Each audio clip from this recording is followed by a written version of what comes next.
안녕하세요. 화상관제인 홍현필 변호사입니다. 네, 이번 시간부터는 최근에 전대규 부장판사님의 책이 신간이 나왔습니다. 8판인데 제가 한번 쭉 읽어보니까 도움이 될 만한 요소가 많습니다. 그래서 전체적으로 한번 끊어서 읽어보고 그 중에서 이제 특히 좀 복습하는 차원에서는 이제 쉽게 넘어가고 뭐 새로운 쟁점이라든가 그동안에 좀 잘 몰랐던 거 복습한다라고 생각을 하시고 한번 봐주시면 조금 도움이 될 겁니다. 저도 이제 다시 한번 공부한다는 자세로 이 책의 특징은 기존의 어떤 중앙 서울회생법원에서 나온 실무책은 개인 파산하고 법인 파산을 구분을 해놨죠. 근데 이 책은 이제 도산법을 두 권으로 이제 일반 법인 회생 한 권, 그 다음에 파산 절차, 그 다음에 개인 회생 절차, 이제 총 두 권으로 나눠서 이번에 이제 이권째입니다. 그래서 페이지가 이제 1000몇 페이지로 나오는데, 파산도 이제 법인 파산하고 개인 파산을 따로 구분하지 않고, 조문대로 쭉 해서 이제 파산 절차를 전체적으로 개인과 법인을 구분하지 않고 해설을 했고, 그 다음에 이제 개인 파산 사건의 특이한 면책 관련, 이제 별도로 이제 해설을 했습니다. 중간중간에 보면 도움이 될 만한 게 있기 때문에 한번 끊어서 가보겠습니다. 파산 절차 개간입니다. 파산 신청을 하는 이유는 신청인이 개인이냐 법인이냐에 따라 차이가 있습니다.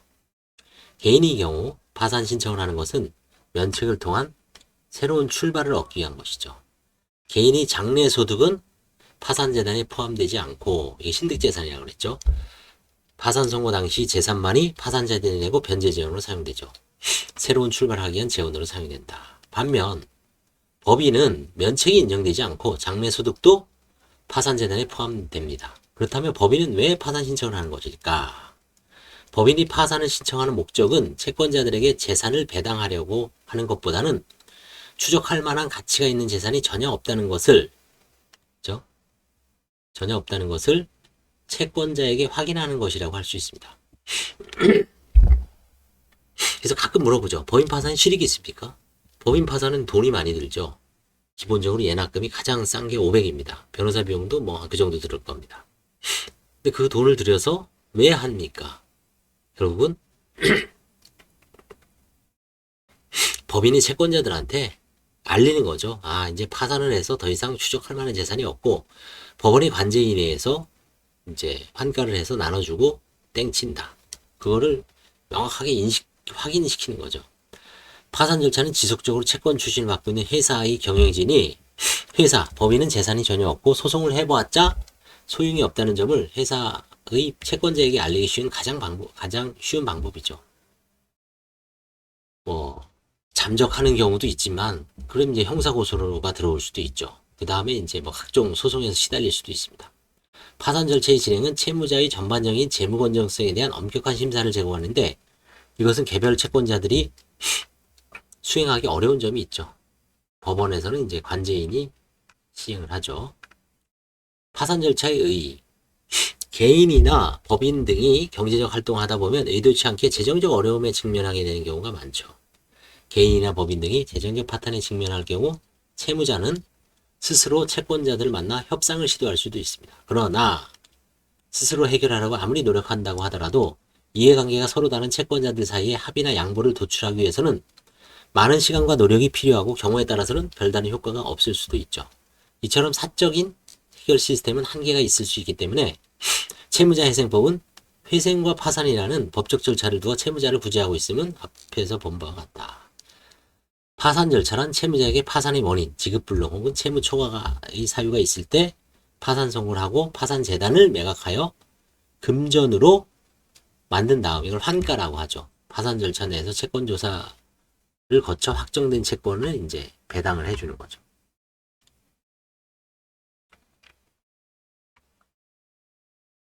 이 권이 이제 1080, 1070부터 시작합니다. 우선순위와 채권액에 따라 한가한 돈을 배당하는 재판상의 절차를 파산이라고 하죠. 파산 절차는 국가 권력에 의한 채권이 강제적 실현이라는 점에서 강제집행의 일종입니다. 다만 일반의 강제집행, 민사집행법상의 강제집행과는 다르게 채무자의 개별 재산을 대상으로 하여 개의 채권의 실현을 도모하는 개별 집행이죠. 민사집행은. 파산 절차는 포괄적 집행입니다. 채무자의 모든 재산을 대상으로 하여 총채권자의 공평한 만족을 얻게 하는 포괄적 집행이라는 데 그 특징이 있습니다. 파산 절차에서는 개인 파산 절차와 법인 파산 절차가 있죠. 그리고 특수한 형태의 파산 절차로 상속재산 파산 절차와 유한책임 신탁재산의 파산 절차가 있습니다. 그래서 개인 파산 절차란 개인인 채무자가 지급불능 상태에 빠지게 된 경우 채권자 또는 채무자의 신청으로, 채권자도 파산 신청을 할 수 있죠. 또는 채무자의 신청으로 파산 선고가 이루어지고 파산 채권의 확정과 파산재단의 관리 환가 절차를 거쳐 면책과 복권에 이르는 일련의 과정입니다. 개인 파산 절차는 채권자의 개별적인 채권 행사를 금지합니다. 424조에 파산재단에 대한 관리 처분권을 개인 파산관청에게 전속하게 하죠. 384조에 있습니다. 채무자의 재산을 공정하게 환가 배당함으로써 채권자들 사이 적정하고 공평한 만족을 도모하고 파산 절차에서 배당되지 아니한 자녀 채권에 관하여는 채무자의 책임을 면제하여 채무자에게 새로운 출발, 프레시 스타트의 기회를 부여하고자 하는데 그 목적이 있습니다. 대부분 아실 거예요. 파산 선고에 따라 해산되는 법인과 달리 파산 선고로 개인이 인격이 소멸할 수도 없는 것이므로 인간은 어떻게 해체할 수도 없고 해체되어서도 안 되죠. 죽일 수도 없죠. 자녀 재산이 청산을 목적으로 하는 것이 아니라 잔존 채무에 대한 법원의 면책 결정을 받아 경제적으로 재개하는 것을 목적으로 합니다. 이러한 점에서 개인 파산 절차는 청산형 절차이면서도 채무자의 회생을 고려하고 있다라고 보죠. 법인 파산 절차는 개인을 제외한 법인, 예컨대 주식회사 가장 많죠. 그 다음에 민법상 법인, 민법상 법인이 뭐가 있을까요? 민법상 법인, 특별법상 법인 등을 대상으로 하는 파산 절차를 말합니다. 여기서 법인은 법인격 없는 사단, 법인격 없는 사단의 대표적인 게 종중이죠.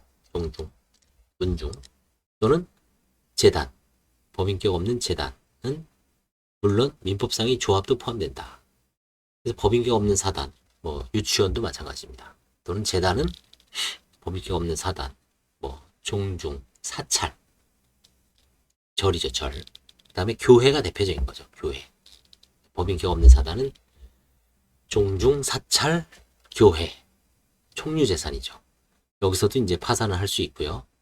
이제 오늘 최초의 핵심은 민법상의 조합도 포함된다 이겁니다. 민법상의 조합. 자, 민법상의 조합은 우리가 민법 700 몇 조에 있죠. 조합은 계약이죠, 계약. 우리 흔히 말하는 동업할 때 민법상의 조합입니다. 농협협동조합은 특별법상 법인이죠. 그건 조합이 아닙니다. 그건 일종의 법인이죠. 그래서 민법상의 조합이 법인 파산 절차의 대상이 된다는 것을 알기 위해서 이제 그게 핵심입니다. 여기까지 읽은 거죠. 오늘 그게 핵심입니다. 그걸 하기 위해서 제가 이 유튜브를 찍은 겁니다. 각주에 볼게요. 조합에 대하여 파상 능력을 인정할 것인지에 관해 논쟁이 있을 수 있다. 그러나 아래 본서에서 보는 바와 같이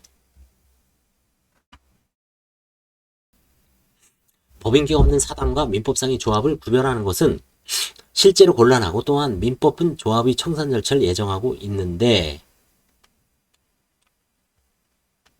이는 조합 고유의 재산 및 채무에 대한 공평한 청산이 필요하다는 것을 나타내고 있다는 점에서 민법상 조합의 파산 능력을 긍정설이 있습니다. 우리가 이제 민사소송법을 공부할 때 민법상 조합의 소송 능력, 당사자 능력이 있을 것인가? 그렇죠? 부정설이 아마 다수설일 겁니다. 근데 파산 능력을 인정하는 거죠. 그래서 누구누구하고 동업을 했을 때 그 동업체 자체를 파산시킬 수 있다는 겁니다. 이거는 이제 저도 뭐 몰랐다가 처음 알게 된 겁니다. 그래서 이제 민법상 조합 파산 능력이 있다. 그렇죠? 법인 파산 절차에서도 채권자의 개별적인 행사를 금지하는 건 맞죠. 424조입니다. 파산재단의 관리처분권은 파산관계인에게 전속하게 하여 채무자의 재산을 공정하게 환가 배당함으로써 채권자들 사이에 공평한 만족을 하는 데 목적이 있습니다. 법인 파산 절차에서는 개인 파산 절차와 달리 면책 절차가 존재하지 않고 파산 선고에 따라 채권자에게 환가된 금액을 배당한 후 파산 절차가 종료됨으로써 법인 기억이 소멸하여 이에 따라 사실상의 면책이 되는 것 뿐이죠. 그 다음에 이제 상속재산 파산 절차가 있죠. 이 상속재산 파산 절차는 뭐 여러 번 해서 지금 뭐 많이 활성화돼 있죠. 그 다음에 이제 특이한 게 유한책임재산 신탁재산 파산 절차라고 있는데 이거는 뭐 몰라도 됩니다. 그래서 이제 지금 요까지 이제 그 동영상을 마무리하는데 이제 핵심 절차가 법인 여기서 하나만 알고 가십시오. 아, 민법상의 조합이 파산 능력이 있구나. 그래서 저도 이거는 그동안 잘 몰랐다가 이번에 이제 책을 미리 읽어보면서 아, 이거는 동영상에 도움이 될 만하다 해갖고 아마 썸네일도 그렇게 나올 거예요. 민법상의 조합이 파산할 수 있는가? 파산 신청할 수 있는가?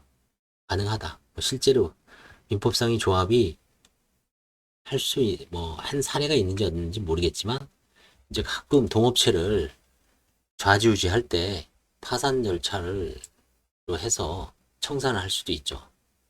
왜냐면 예전에 우리 동업에 대해서는 이제 동업하지 말라는 속담도 있지만 변호사 하면서 동업자의 분쟁에 대해서 이제 뭐 원고나 피고로서 사건을 수임하는 경우가 많죠. 근데 사실 결과는 대부분 안 좋습니다. 명백하게 동업 약정이 있는 것도 아니고 그냥 말뿐이죠.